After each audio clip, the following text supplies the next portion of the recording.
अगर आप लोग इन फ्यूचर किसी भी एयरलाइंस की सस्ती टिकट लेना चाहते हैं तो हमारे वेबसाइट त्रिमूर्तिtravel.com पर विजिट करें। ए बाबू तनी साउंड कम कर। का हो आप पुरनका तो बाजते बा। हई देख नया गाना रसगुल्ला बात को पकड़िएगा। फिर कौन धमाका गइल का हो? है रामस्वरूप भाई विजय चौहान के।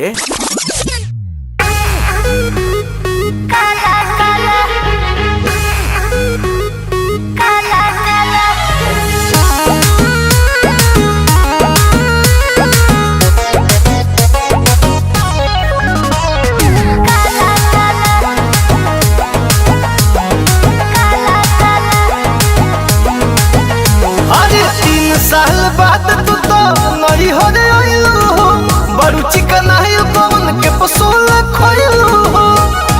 चिकनाई के का राज बा? हाँ 3 साल बाद तू तो नई हो रे आइलू हो, बड़ू चिकनाई पवन के पसोल खोइलू हो। कैसन मिलल बा बलमुआ तोहार की अनेरे करता रुहाला हाला। साला हमरो बोलो मोहलो यार रसगुल्ला खिया में काला काला को देता सेज पमु यार रसगुल्ला खिया में काला काला।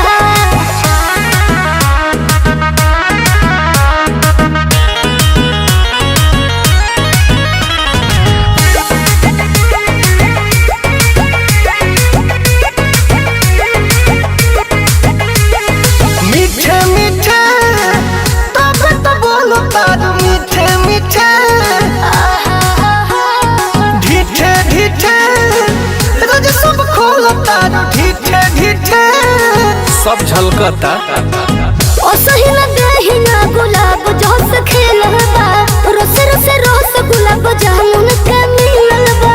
ऊंच ऊंच लागे जगहिया उ सब जौन पहिले लागत रहे खारा खाला।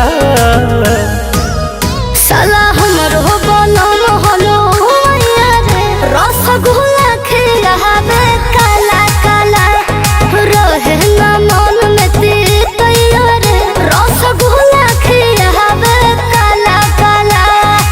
अच्छा जी हाँ जी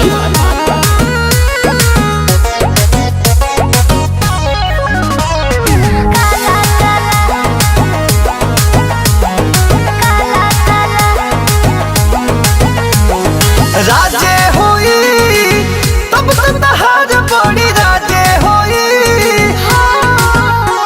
मिजाजे होई रोजे रोजे मांगत मिजाजे होई। बिल्कुल बनला कुछ से भावना हमार लेना देना हो राधा देखिया बसम कहे को भोर छना हो। के बड़ाई तू भतार के यार के करे जामी मारता भला भला। साला हमरो बोलो